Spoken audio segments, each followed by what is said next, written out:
When you're the king of the swingers, it means you've reached the top and had to stop. But balancing on the top branches of an Indian forest requires considerable skill. For a monkey that spends most of his time in the forest canopy, jumping from branch to branch is just part of life. But one poorly aimed leap could mean the end of his monkeying around. But learning to adapt to a risky lifestyle is the way of the golden langur in life, death, and taxonomy.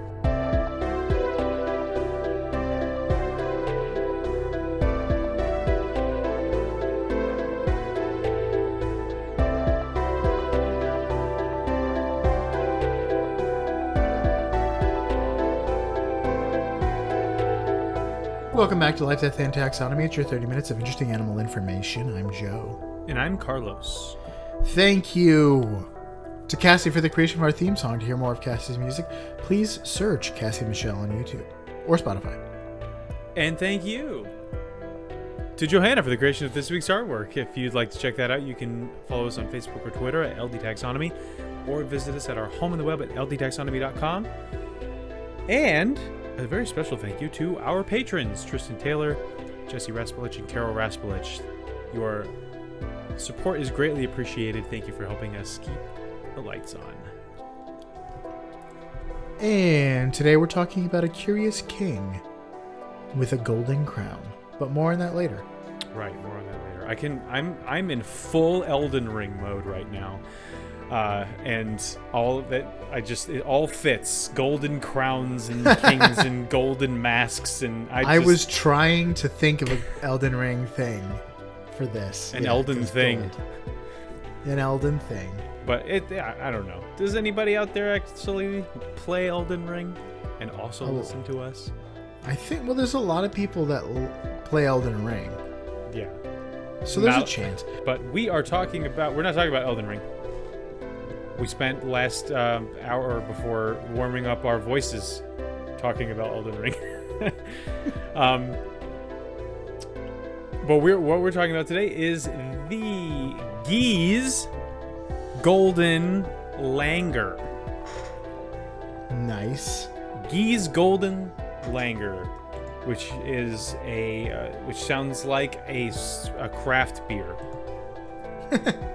Gies Golden Lager. Yeah. I'm imagining an ale, but, but that's a long...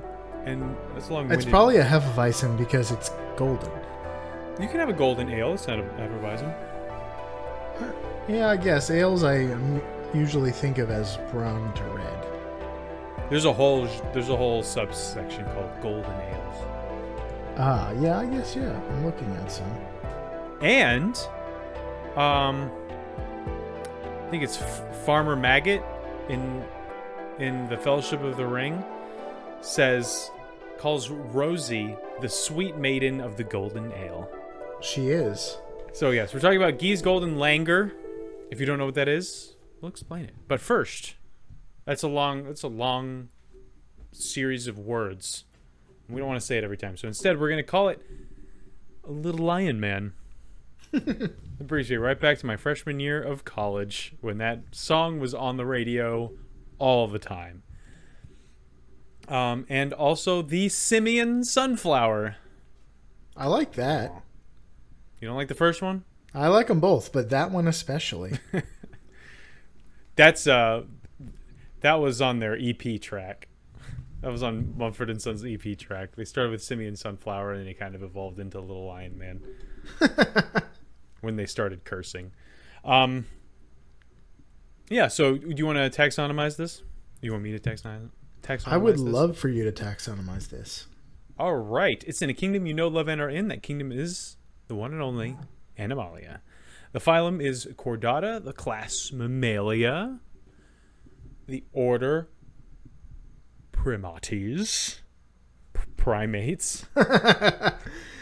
Which is a thing that, like, are we right when we say autes whenever it's like that kind of thing? It's Latin, right? Like Latin doesn't have the silent vowels, as far as I know. So you pronounce all the vowels. It's primates, just like it's like formies Anything that has the formies at the end. It's Passeriformes, not Passeriforms for birds. But yes, the golden langur is a monkey. Yeah. I did not You know. might not have known what a langur is. I didn't know what it was now. at first. Yeah. Lemur? No. Kind of close. Lemurs are primates too. The suborder is Haplorhini. The family is Cercopithecidae. Cercopithecidae. I think. I like yes. it. There's the pith, like Gigantopithecus. Yeah, pith helmet. Yeah, for monkeys. Even though Gigantopithecus is an ape. The genus is Trachypithecus. That sounds dinosaur-like. Yeah. And the species is gay. Gay? Gay. G-A-E? Geei. Ah. Trachypithecus gay. Which is probably why it's called Gee's Golden Langur. But since we're in the business of naming things, it's time for my favorite part of the show, Critter Groups. The part of the show where I ask you, Joe, a question, and the question is the same every time. What is the name of a group of this animal? What is the term of venery? What is the collective noun? We're talking about monkeys. I think it's been a while since we've covered a monkey. So I don't know if you remember what the last one was, but I think I picked a different one this time. Okay. If you saw a group of monkeys, would you call it A, a cartload of monkeys, B, a bonanza of monkeys, C, a haberdashery of monkeys, or D, a plot of monkeys? It's a barrel of monkeys, everyone knows. What was the last one? Plop? Plot. Plot of monkeys? Uh-huh. A haberdashery? Mm-hmm. Is that a hat store? Or just any kind of store? I always thought it was... I don't know. I think it's in the store family. What were the first two? Cartload and bonanza.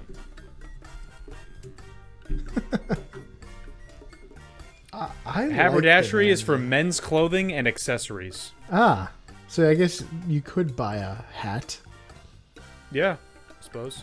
I'm sure there was an era where haberdasheries sold lots of hats. Back when there were men's clothing stores.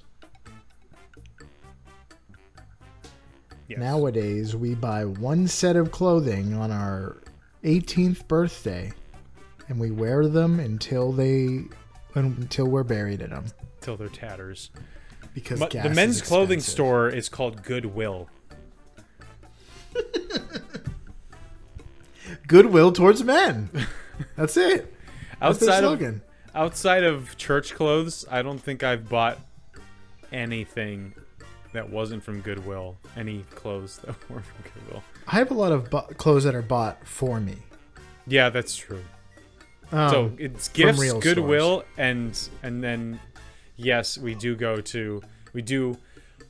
whip out the checkbook and the wallet and go to Ross for some.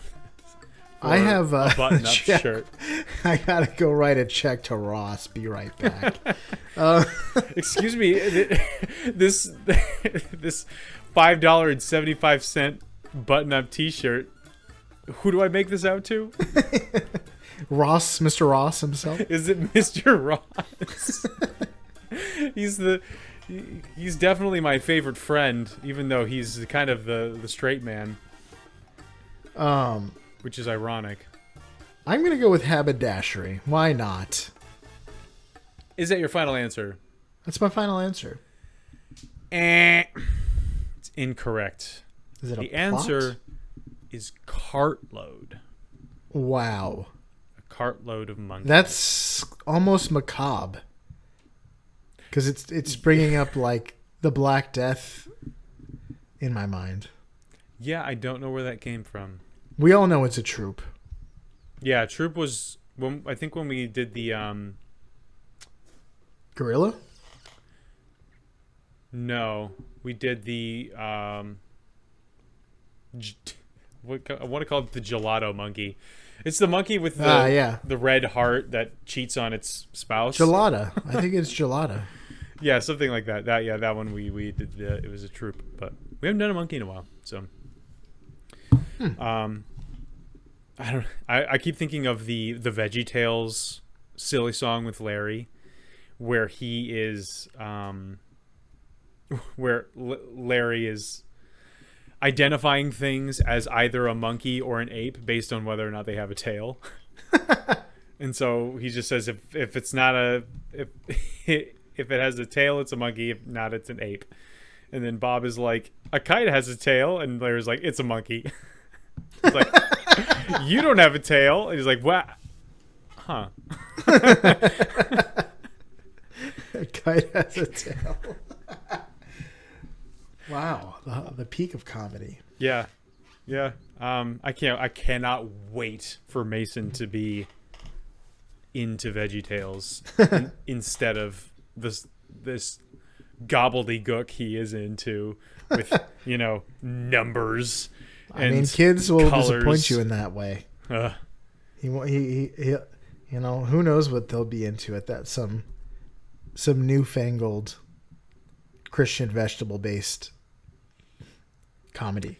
I mean, he's a little over a year and a half. When I was his age, I was 2 already. What? That's a thinker. Sorry, it's dad jokes. They don't tell you about them in the hospital room, but you do come down with them, and there's really nothing you can do but just treat it. Do you want to hear about what this monkey looks like? Sure. It is called the Golden Langur for a reason.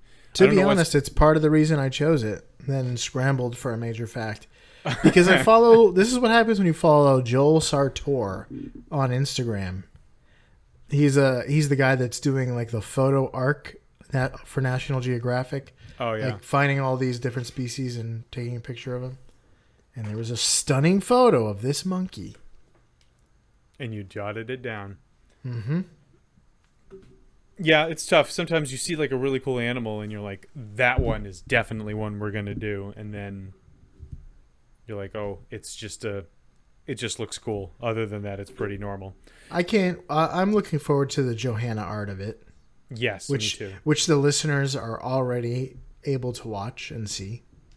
Because they're following us on Facebook or Instagram at LD Taxonomy, or visiting us at our home on the web at ldtaxonomy.com. That's exactly why. Oh, yeah. Okay. I thought that might be why. So this Gee's Golden Langur, the simian sunflower, is simian. It's like America's sweetheart, the simian sunflower. So it's a gibbon-sized and shaped monkey. So long arms, and also like a long torso, small, short legs. And it has a characteristic of its namesake, thick golden coat of unkempt hair, or fur, I guess you call it. It has a jet black face with bright red eyes and a luscious lionesque mane of gold that makes the monkey look like it's got its hands on one of those zappy science balls. Using too many frenzy incantations, it seems. Yeah, we just need all the Elden Ring, Elden Ring references. I was going for something that's more relatable. Put it in relatable terms. It's fun for the whole family. The zappy science balls. You go to the museum and touch the zappy science ball, and your hair gets all frizzy. That's what this monkey looks like. Or it looks like a very intelligent sunflower. More intelligent than your average sunflower, for sure. Static electricity ball. Plasma globe. Yeah, plasma globe. But I did type in Zappy Science Ball, and I got what I was looking for. So yeah, so it worked. The Langur's fur actually changes color with the seasons. In the summer, its fur is like a much lighter white or cream, and then after Labor Day, after Labor Day, that's unacceptable. All of the white or cream monkeys are murdered. And the golden ones take the stage. The gold belly sneeches, star belly sneeches. And no, their coat just changes colors. It gets darker and more gold as the fall and winter approach.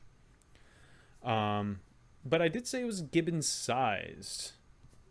How big's a gibbon? Good question. Welcome to the beloved Measure Up segment, the official listener's favorite part of the show. The part of the show when we present the animal size and dimensions in relatable terms through a quiz that's fun for the whole family. It's also part of the show that's introduced by you when you send in your audio of yourself singing, or monkey noising. I think chittering still chittering definitely works works here. again. Chittering. I think it works here more than most animals. The words measure up into ldtaxonomy@gmail.com. We don't have a new measure up intro this week, but two things. One, we get to hear from an animal, and Carlos has to guess what it is. But first, Figured. we have another story from longtime listener and friend of the show, Nora. A Nora story. A Nora story. There's a whole a story. A Nora story. A Nora story. I'm There's a Australian whole people about group in Horizon Zero Dawn called the Nora, and I imagine them just getting around and telling a story around the campfire. And this is a Nora story. Yeah. All right, give it to us. Nora's not the only one who's allowed to send in stories. If you have an animal story, let us hear it. We'd love to. But we're thankful to Nora for putting the team on her back once again. Nice. In terms of listener engagement. So here we go.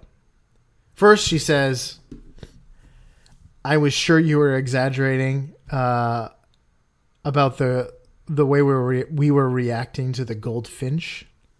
The Gouldian finch chicks, and how like disturbing they are to look at. Oh. And then she says, and then right as you're wrapping up the episode, I Googled it and exclaimed, ugh, out loud. Boy, howdy.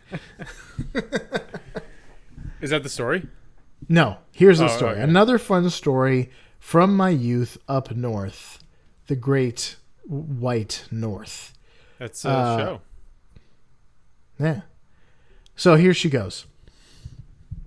Ravens are terrifying. We moved up when I was 3 and had a brand new baby brother. Everyone told, and I think this might be the famous, the famous baby brother who, with his words and mind, moved an entire herd of moves tens of thousands of yeah. caribou with the sheer force of his toddler will. Everyone told my family to, quote, watch the baby. The ravens will carry him off to eat. Which I still think was tall tales, but it terrified me. That's like the ravens, huh? Go ahead. The ravens were huge, though, and fearless and clever. On the coldest days of winter, my city would reach negative 50 degrees Celsius or negative 58 Fahrenheit for you heathens. That's it's warm. If you want to like warm up and enjoy some balmy weather, go to Mars. Like that's how cold that is. And we only got a few hours of sunlight at lunch. Wow, where did she say where she lived last time? I think Canada. Like way up in the Saskatchewans. Must be way up there in the... I don't remember. But anyway. I'm pretty sure it was Canada. It's way up there in the Canada zone. But not in like the Toronto Canada zone. Toronto? What did you say? I said She lives in Canada. She lived in Canada, but not in the Toronto, Canada, like in the Canada. That's right. She said northern Canada, not quite midnight sun territory, but not far off. Yeah, that's all right, yeah. So -50 degrees, a couple hours of sunlight. Yeah. Ravens coming to carry off her baby brother. It was cold and dark. Luckily, it's a relatively modern city, so there were automatic street lamps, living large. The kind that they look like a little loaf shape, she says. I think we all know that kind of street lamp, with the bottom being a bulb and the top being a metal dome. Sure, yeah. There was a sensor underneath to turn on when the light was low. Some clever raven somewhere learned that if you sat on top of the bulb, the metal would heat up and keep you toasty all night. And if it's -50, that's what I would do as well. Gee, wizard. Anything to warm up. If I'm a bird. But what do you do? Golden Langur wizard. Gee, wizard. But what do you do during daylight hours, she says. It was still freezing cold. That's when the ravens would casually stretch their wings down, cover the sensor for a few seconds, and wait for the light to turn back on for a while. Wow, the mind of a raven. Oh. They'd settle in again, toasty, and do it again in an hour. Do it again an hour later. Obviously, once one raven figured it out, they taught it to all their friends because these birds are terrifying. Terrifying! So you'd see a street with a row of lamps and a big old raven on every lamp, like something out of a cartoon. Our driveway was down a hill from our house. The grocery store was pretty far off, so we always did real big runs with the trunk full to bursting. We'd open the trunk, grab a few bags, trek up to the house, then come back for the next load. Sometimes ravens would notice first, and we'd come back to a bird on the bumper, pecking at the bread. Another on the hood, a third in the trunk.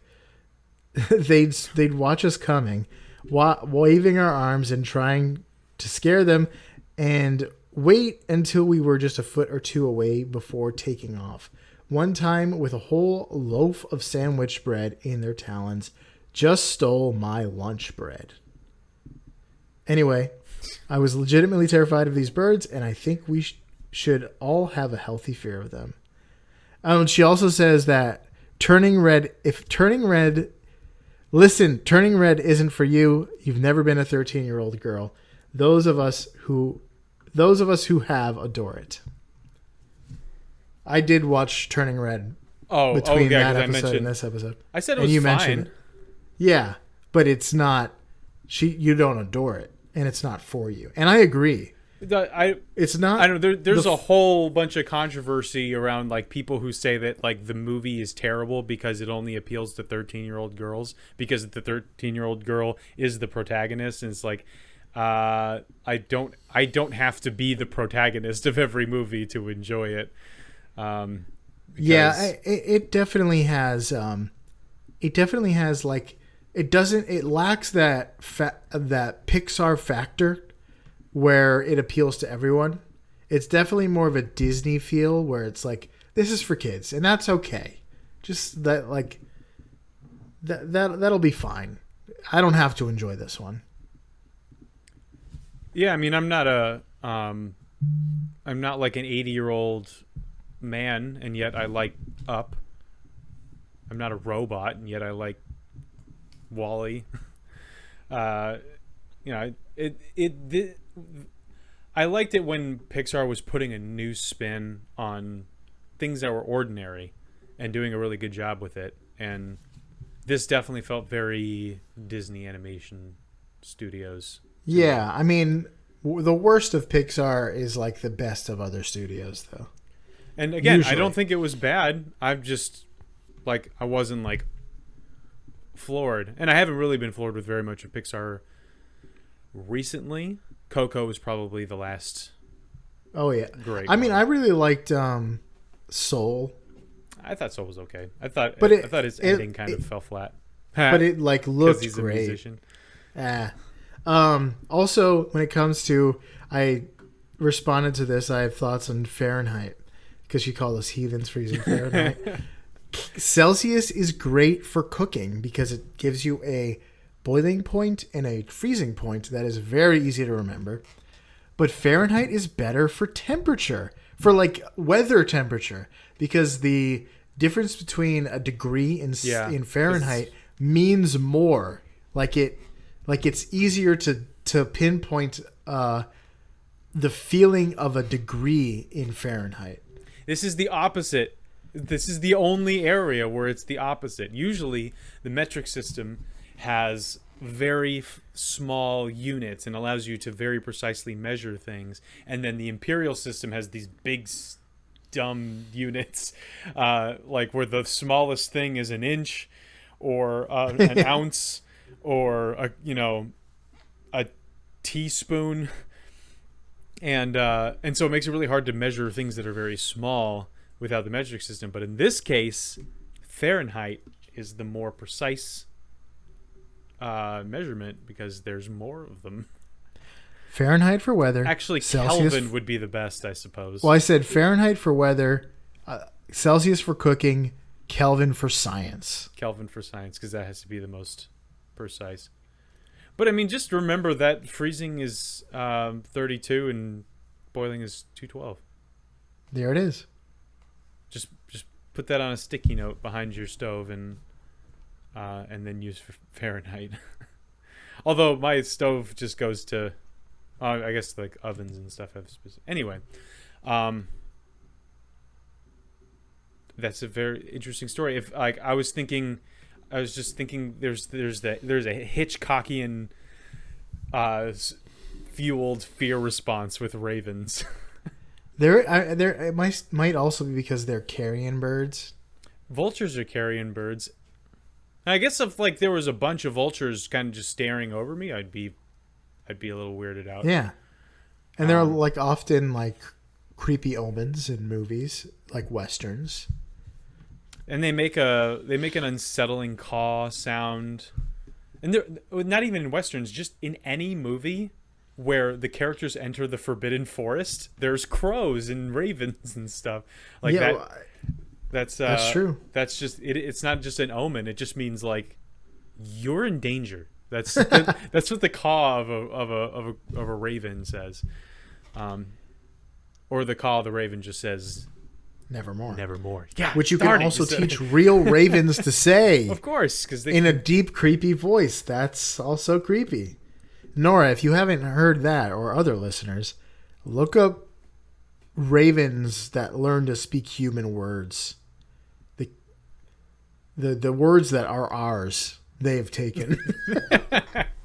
As opposed to the words that are not. Yeah. So, moving right along. Thank you, Nora, for the story. Nora the Stora. It's like Dora the Explorer. Explorer doesn't end with an A, but it's Nora the Stora teller.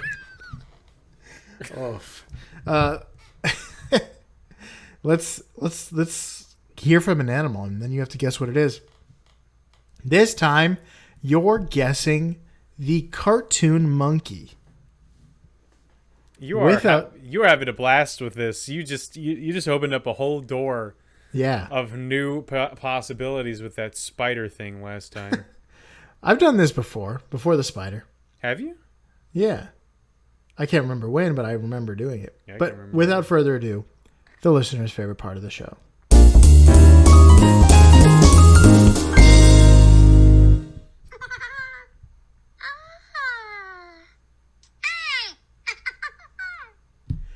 Is that A, Chim Chim from Speed Racer, Curious George from Curious George, or I guess it's B, Curious George, C, Diddy Kong from Donkey Kong Country. I should have made that D. Or Abu from Aladdin. Chim Chim, George, Diddy Kong, or Abu. Okay, I don't know what Diddy Kong sounds like because I've never played a Donkey Kong game. I have never seen Speed Racers, so those two are wild cards. Yeah, I'm pretty sure it's not Abu. I think his voice was a lot less human and more frenetic and high pitched. So I don't think it's Abu. So Curious George is a possibility, although I think he's a chimpanzee, so he's not a monkey. True. He doesn't have a tail. But he's on. I looked up a list of famous monkey cartoon characters, and he's on it. That person doesn't know their taxonomy, or they haven't watched the VeggieTales silly songs with Larry. I don't know Chim Chim's tail situation. I'm gonna go with Curious George because that's really the only thing I can even remotely. And there must be a show, right, for Curious George? Yeah. Okay. Cartoon. That sounds like a thing that Curious. I can picture Curious George making that sound. So yeah, Curious George. Final answer. That's correct. Yeah. That's Curious George. Yeah, Abu is like almost like a squawky kind of monkey sound. Yeah, he does a lot of like chittering. He does chittering. Yeah, he does a lot of chittering. And then I have Speed Racer. I don't know, and Diddy Kong. I considering what Donkey Kong sounds like, the hoi. I can't imagine that Diddy Kong sounds. In some situations, Diddy Kong speaks regular words. That's unsettling. Because even Mario has like 7 words that he knows. But there's also like a cartoon of them. Oh, really? Oh, that does. Or do they appear in the like Mario cartoon? Not really sure. Let's talk length. They're between 50 and 70 centimeters. Or 20 to 30 inches without the tail. The tail more than doubles their length, so double that. Considering the length of a Colgate toothbrush is about 7 inches, how many Langurs would go into the combined length of toothbrushes used at the record number of people brushing their teeth simultaneously? Situation. They can't possibly know that. Every single night in China and India has the potential to have a record number of people brushing their teeth. I think you could probably add in one place. But here's a hint. The record was broken in 2007 in, you guessed it, India. And it was organized by Colgate Palmolive India. What a dumb record. There were a lot of like very you could literally come up with anything. It's like, okay, we got 200 people in a room and everybody is going to sing I'm a Little Teacup backwards. And now we've got a record for the maximum number of people that have sung I'm a Little Teacup backwards in one room. Yep. All right. So India has a lot of people in it. When I was looking through records from India, because spoiler alert, the golden Langur is from there. I saw a ton of like a lot of people doing something, because guess what? That's what they got. They got a lot of people. They got a lot of people. Also, a ton of movies. I think they have the most movie. There was no way for me to quantify this or change this into weight or length, so I couldn't use it. But they have the highest movie output per year. More than Nicolas Cage? Yeah, wouldn't you know it? An entire country puts out more movies than Nicolas Cage. I'm surprised. Okay, I'm gonna say the answer is 14,000. You said 7 inches for a toothbrush? Uh-huh. Yeah. So I'm guessing that there are 60,000 people, like a football stadium full of people brushing their teeth. And so saying 14,000 lemurs worth. Final answer. Langurs worth, not lemurs. Monkeys worth. Yes, final answer. The correct answer was 41,300 langurs. You were thinking Indiana numbers. Those were rookie numbers. You got to get up to India numbers. Numbers. There were 177,000 people brushing their teeth. Wow. I mean, I'm still thinking of like a stadium. Like that's like 2 to 4 stadiums. Yeah. So like, where were they? I'm just thinking like if you could consider a place, one place where everyone is brushing their teeth, a stadium was the largest place with the most people. Maybe it was on Zoom. It was on Zoom. Yeah, Giant Stadium holds 80,000 people. A big field. Okay. I guess, yeah. Let's talk weight. People. That's crazy. There are 10.8 kilograms or 24 pounds. How many langurs go into the amount of combined weight that Rotash Chaudhry pushed up in 1 minute, not counting his body weight, when he beat the record for most push-ups in 1 minute with an 80-pound pack? So, to rephrase, you're looking for the amount of push-ups he did in 1 minute times 80 for the 80-pound pack. So, here's a hint. Chaudhry is from India, and he set the record in 2016 with 15 house bricks on his back. Okay, I'm assuming he does 2 push-ups per second. Okay, but this guy's got 80 pounds on his back, so he's broken the record and he's got a bunch of weight on his back. So I'm going to say he does 120 push-ups in a minute. So I'm going to say that the answer is 400 monkeys. Monkey. Okay, final answer? Yeah. 170 was the correct answer. Oh, wow. He's weak. Weak boy. He did 51 push-ups in a minute, and then the combined weight was 4,000 pounds. Please, a monkey could do that. I mean, it depends on the monkey. I mean, if you might as well try it. Put 80 pounds on your back and try to do 50 push-ups in a minute? Yeah. 80 pounds is a lot of pounds. So, no. Yeah, that's all I got. You got some fast facts before we get into the major fact? Super fast facts. Let's get into the major fact very quickly here. It, like you said, it lives in India. A very small region that borders both India and... I've never known how to pronounce this country. Bhutan? Butane? British thermal units? Bhutan, I think is what it is.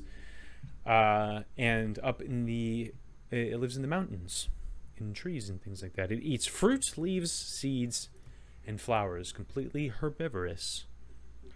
And I'll leave it at that, and I'll let you go ahead and take it away with the major fact going forward. Okie dokie. Now, I'm calling this a major fact Telltale Tale. Okay, another Edgar Allan Poe reference. 2 in one episode. That's the record. We just set the record for most Edgar Allan Poe references in one animal podcast, probably.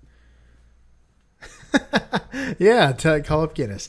Everyone knows, especially everyone who is a fan of the VeggieTales, what separate monkeys and apes.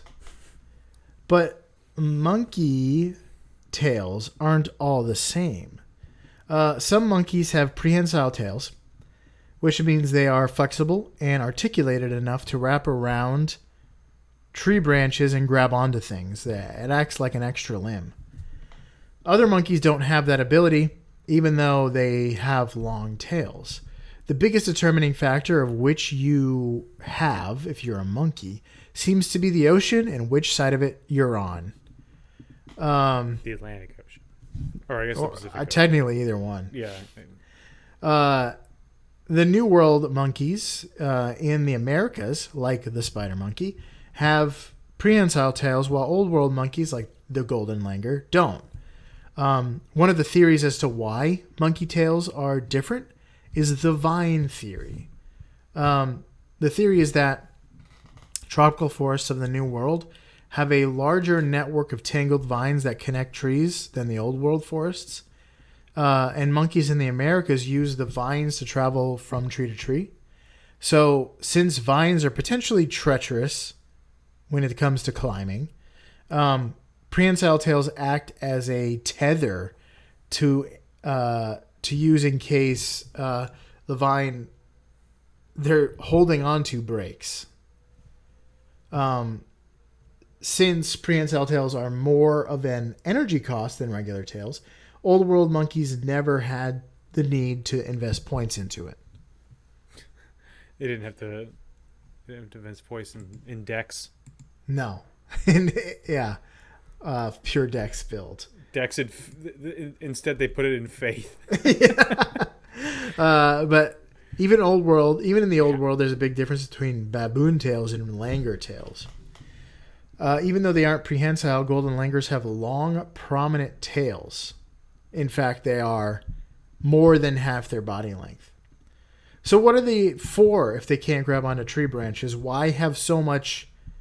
I mean, that's still a considerable energy cost to have such a large appendage. So long tails are usually seen in monkeys that spend a lot of times in trees, where baboons with shorter tails spend more time on the ground. Sometimes all their time on the ground. The gelada, for instance, spends a ton of time on the steppes of Ethiopia. Is that where he was? I think so. It's been a while since I've thought about it. Yeah. So langurs use their tail for balance. When they're balancing on trees, it provides a counterweight that they have a lot of control over, right? But more helpful is when they jump from branch to branch. It also provides balance as they sail through the air. So like in a video game, like in Mario, where you can change the direction while you fall. Unlike in real life, where when you fall, you just fall. Now it's one of those things where if I play a game where I can't, like, at least a little bit influence my falling direction, I'm like, this is dumb. Like in Elden Ring? I don't think you can in Elden Ring. No, you can't, not unless you're on your horse. Yeah, worst game. 0 out of 10. Mario's better. Mm-hmm. However, a study in 1970 noted that many Old World monkeys have semi-prehensile tails. In the study, they observed that lab-raised monkeys, like the Java monkey, would use their tails as tools to interact with their environment, even though they weren't prehensile. So they can't wrap their tail around something, but they may be able to hook it around an object to provide leverage. Like Batman's grappling hook. Yeah. Not quite as effective as that. But this, like, has, like, caused scientists to, like, say, oh, there's a link. That it's not just... There's something inherent in being in a tree that, like, causes you to develop this ability to use your tail as a limb. And that the applications seem obvious. But in the New World, there are two different families of monkeys that have prehensile tails. So it wasn't just like, oh, this one monkey like was adapted to be able to use their tail this way. And then all of the monkeys since that monkey has inherited that ability. Two different families have, like, simultaneously developed it. The Hatfields and the McCoys. Yeah. So it's just good to have. Yeah. But that's all I got. And if you are not driving, look at the picture Johanna has made and look up more pictures of this monkey. It's a very stunning animal. It's got a mane, lion's mane.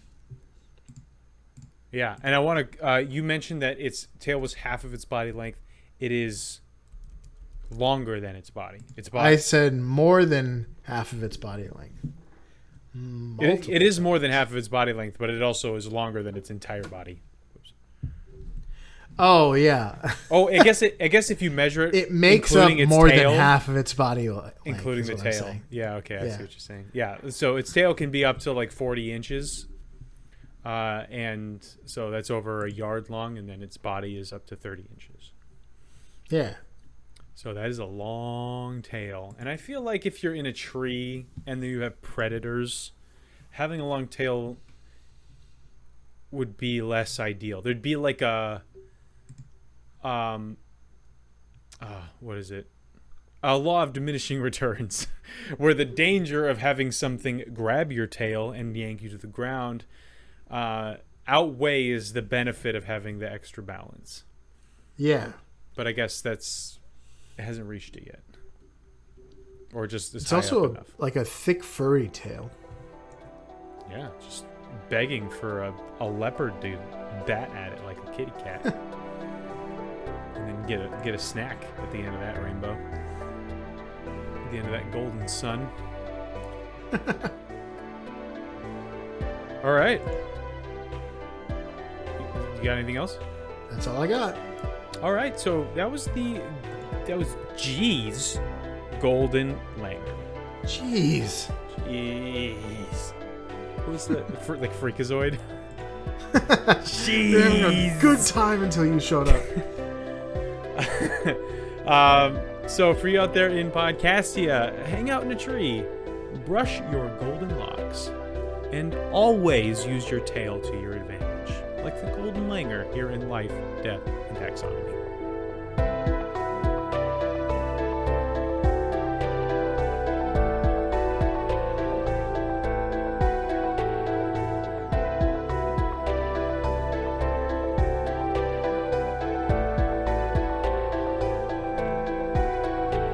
Hey Taxonomy Titans, I just want to remind you that we now have a Patreon. Patrons can see full video episodes and get shoutouts on the show.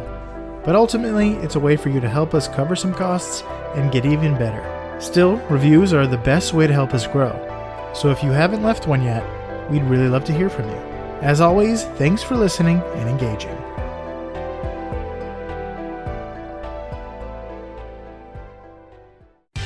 Life, Death, and Taxonomy is my favorite in the world podcast.